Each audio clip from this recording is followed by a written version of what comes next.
임신 중에 그 대개 약제에 노출되는 비율이요. 10년 전만 해도 한 20% 됐었는데요. 요즘 한 70% 이상 됩니다. 우리 인류가 존재하기 위해서는 계속해서 신생아가 태어나야 하고 그 신생아가 건강하게 잘 태어나야 합니다. 그런데 임신 중, 심지어는 임신 전부터 그 태아에 대한 관심, 주의사항이 있을 겁니다. 오늘은 태아 독성의 국내 최고 전문가이신 최준식 교수님을 모시고 귀한 말씀 듣도록 하겠습니다.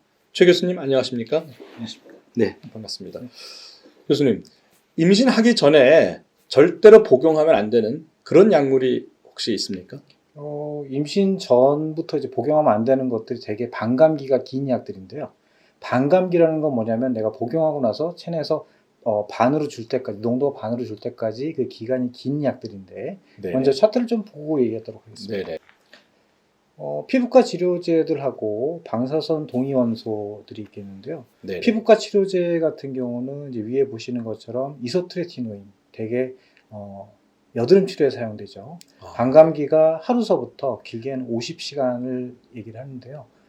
대략 임신 시도하기 한 달 전부터 투약을 그만할 것을 이제 중단할 것을 권고합니다. 한 달 전부터 예. 사용하지 말아라. 예, 네. 왜냐하면 저 약제 같은 경우는 기형이 얼마 정도 일어나냐면 우리가 보통적으로 일반 인구군에서 3에서 5% 얘기하는데요. 쟤는 35%를 일으키는 아이고. 약제로 여드름 치료제 이소트레티노인. 예, 비타민 A 이성체인데 네. 지금 현재 만들어진 약제 중에서 기형 발생이 제일 많다고 보시면 되겠습니다. 아이고. 그리고 쟤는 더불어서 우울증도 증가를 시키게 되기 때문에 아이고. 네. 한 달 이상은 대개는 처방하지 말라고 미국에서는 권고를 하고 있고요. 네네. 예. 임신하기 전에. 그렇죠. 네네. 그리고 저거를 드실 때는 피임법도 2가지를 써라라고 얘기하고 있습니다. 되게 뭐 피임약을 드시면서 콘돔을 낀다든지 이런 식으로. 왜냐하면 애기한테 거의 안 가게끔 하기 위해서 임신이 안 되게끔 철저하게 피임한다는 그렇죠. 말씀이에요. 예, 그리고 미국에서는 남편이 받은 약도 전부 다 신고하게 돼 있습니다.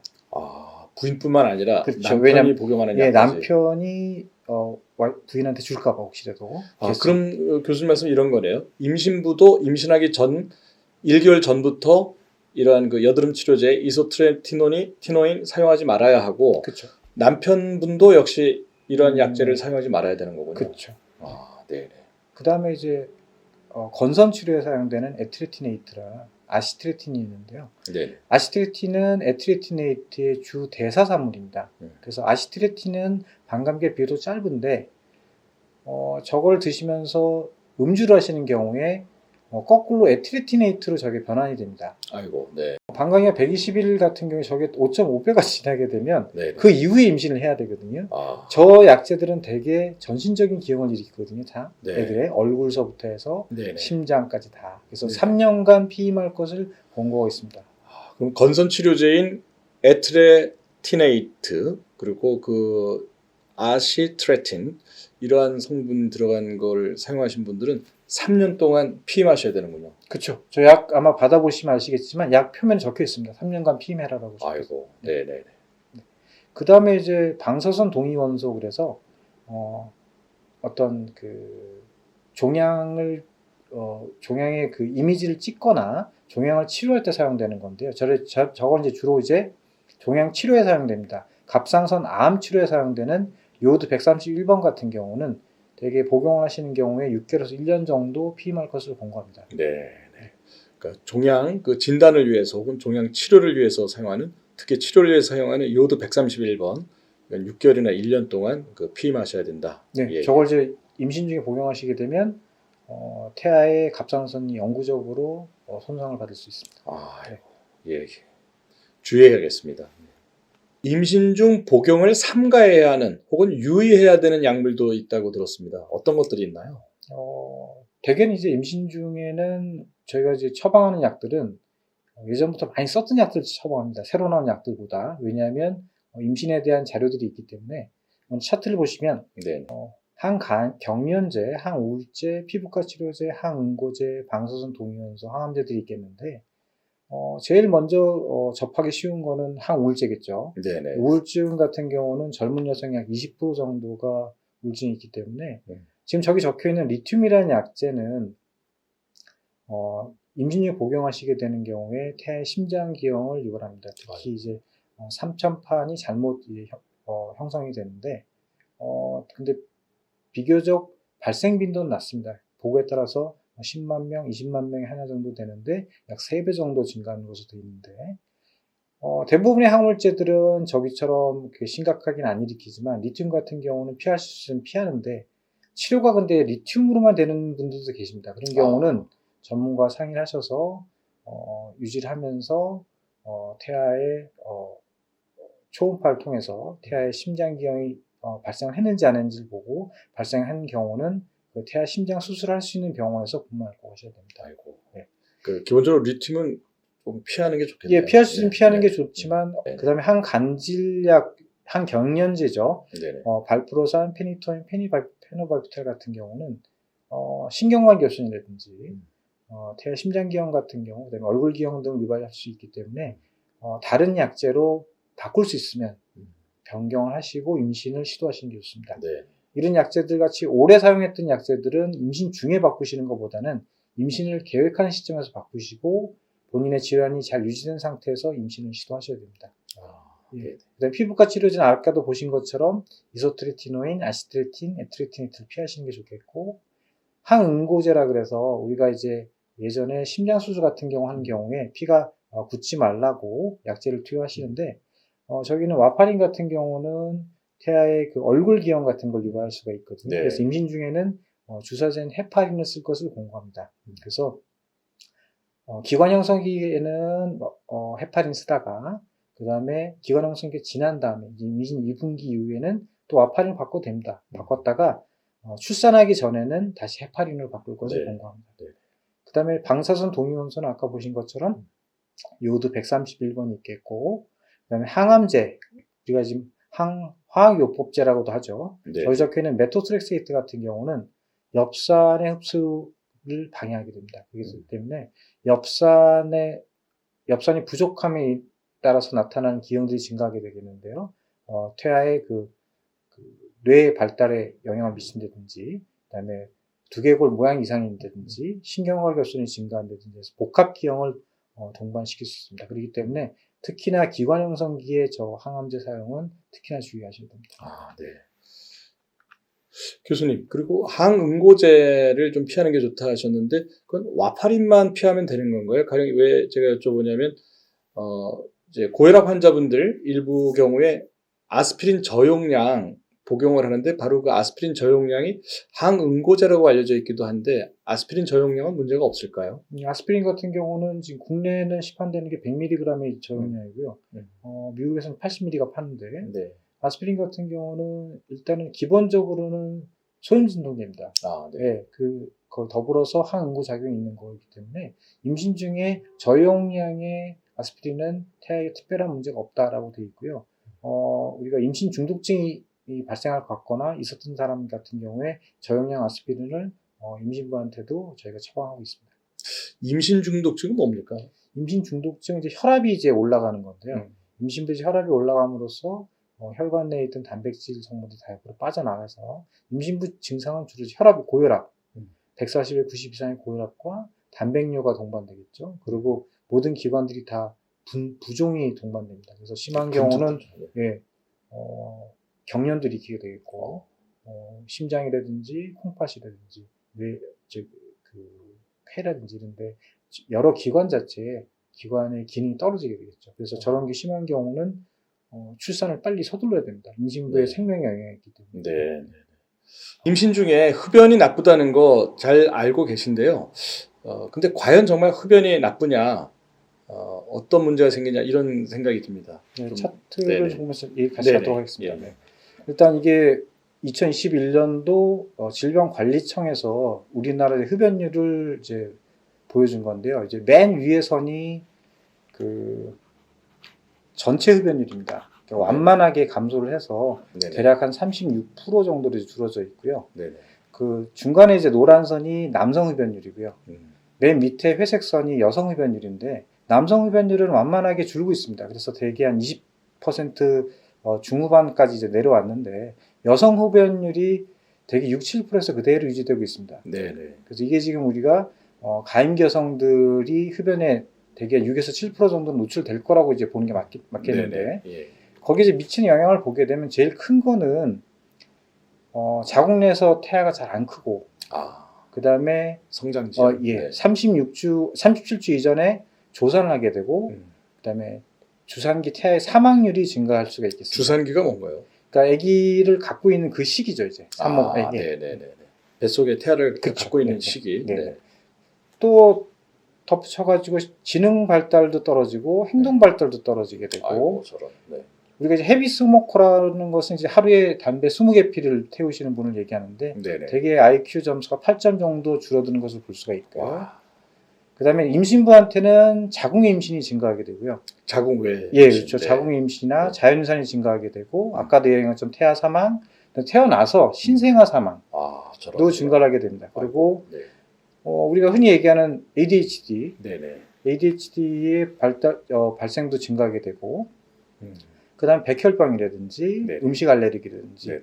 그다음에 뱃속에서 아기가 안 좋은 상태로 있었기 때문에 태어났을 때 소화 비만이라든지 일형 당뇨에 걸릴 확률이 높게 되겠습니다. 흡연이 그 비만이나 당뇨까지도 네, 유발할 수 있군요. 네, 그렇죠. 네. 그다음에 지금 여기 차트에는 없지만 그 아버지가 이제 흡연을 하는 경우에 네네.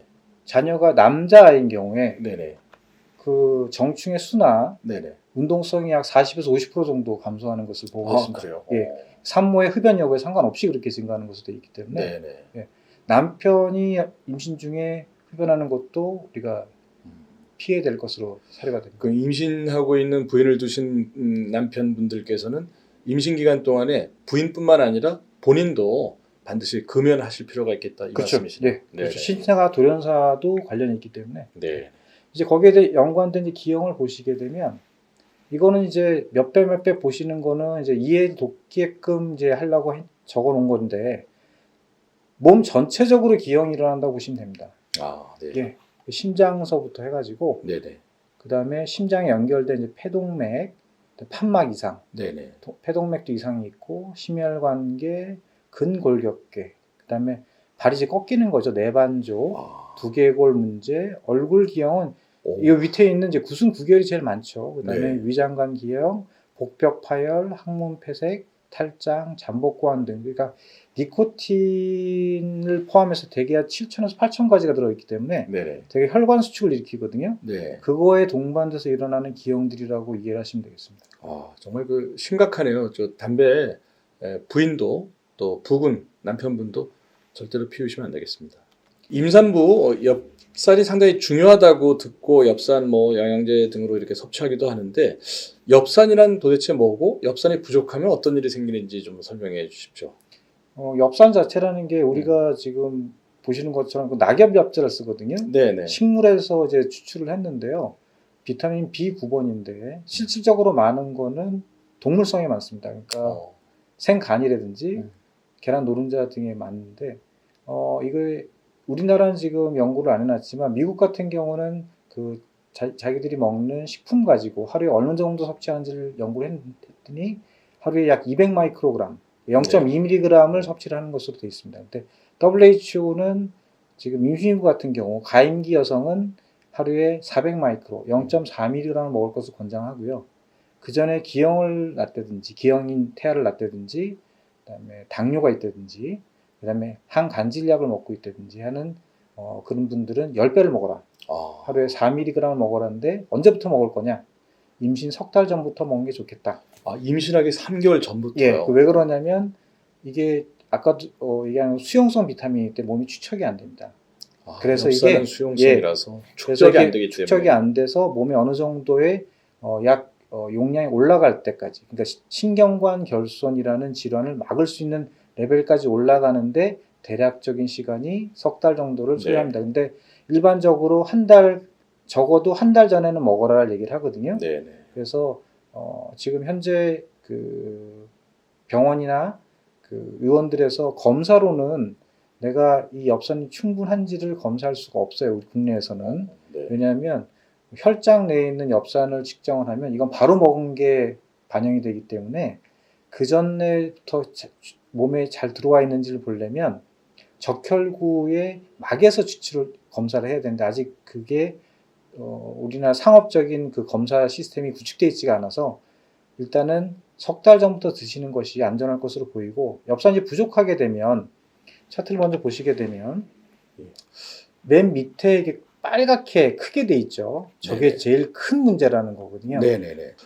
그러면 정말 임신을 계획 중인 커플이 계시다면 또 임신을 원하는 어떤 그 부인이 계시면 엽산 복용을 임신할 시점보다 3개월 전에 꼭 복용하는 게 좋겠군요. 그렇죠. 그리고 남편분도 같이 복용하시기 좋아요. 왜냐하면 남편도요? 예, 정충의 질 개선 효과가 있기 때문에 오. 남편은 용량을 높일 필요 없이 그냥 0.4mg 드시면 되겠고요.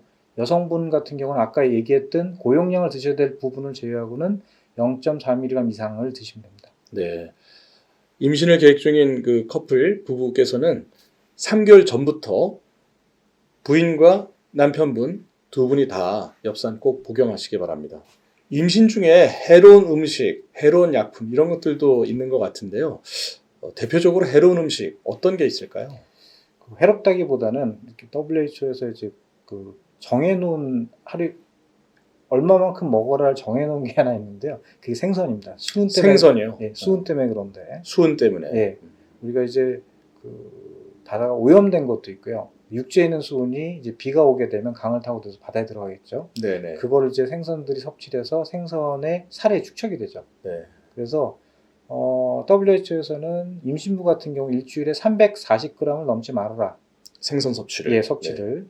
그래서 특히나 이제 먹이사슬이 위에 있는 애들 있죠. 네네. 옥돔이라든지 뭐 상어라든지 참치. 예, 참치 같은 애들이 훨씬 더 많죠. 예, 특히 수은 많죠. 예, 네. 뱃살 쪽에 특히나 더 많기 때문에 임신 중에는 그 340g을 안 넘길 수 있도록 일주일에 하루가 아닙니다. 일주일에 그 정도를 하시게 되면 섭취를 할 것을 권고하고 요즘 산모들이 오메가3 많이 드시죠. 네네. 오메가3도 식물성 같은 경우는 생각보다 DHA 함량이 작습니다.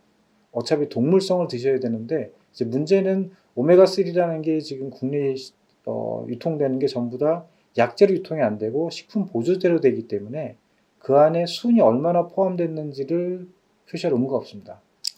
잘못하게 되는 경우는 수은이 농축된 걸 드실 수가 있는데 수은은 지금 배출이 안 됩니다. 몸 안에 다 축적이 되거든요. 그래서 지금 시청자분들께서도 머리카락 가지고 수은을 검사할 수 있습니다. 그래서 우리가 중금속 검사를 해보면 여태껏 이제 살아오면서 먹은 생선이 있기 때문에 수만 딱 올라가는 것을 볼 수가 있습니다. 그래서 어차피 식품으로 할 수 있는 거는 어차피 생선도 많이 안 드셔도 되고 340g 일주일 안에 드시는 거니까 네. 생선으로 그냥 섭취를 하시는 게 맞을 것 같습니다. 근데 지금 교수님 말씀 드리니까 참 걱정이 드는 게 저도 참 회 좋아하고 초밥도 좋아하는데 생선 초밥. 그러니까 이게 이 임신 중에는 특히 용량을 조절하셔야 되죠. 예, 네. 용량을. 예, 그러니까 임신 중에는 자주 그러니까 단백질원 자체를 생선보다는 육류에서 하시는 게 더 맞으실 수도 있습니다. 왜냐하면 340g 드셔가지고는 단백질 섭취는 모자라거든요. 네.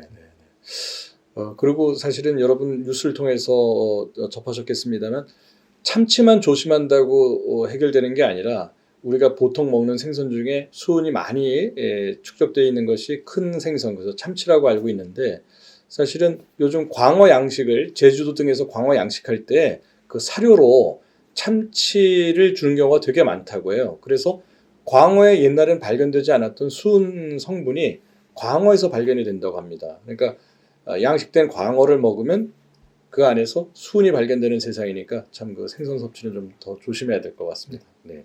예, 최 교수님, 임신하신 분들, 임신부들께 드리고 싶은 말씀 하나만 더 해주시면 어떤 게 있을까요? 임신 중에 대개 약재에 노출되는 비율이요. 10년 전만 해도 한 20% 됐었는데요. 요즘 한 70% 이상 됩니다.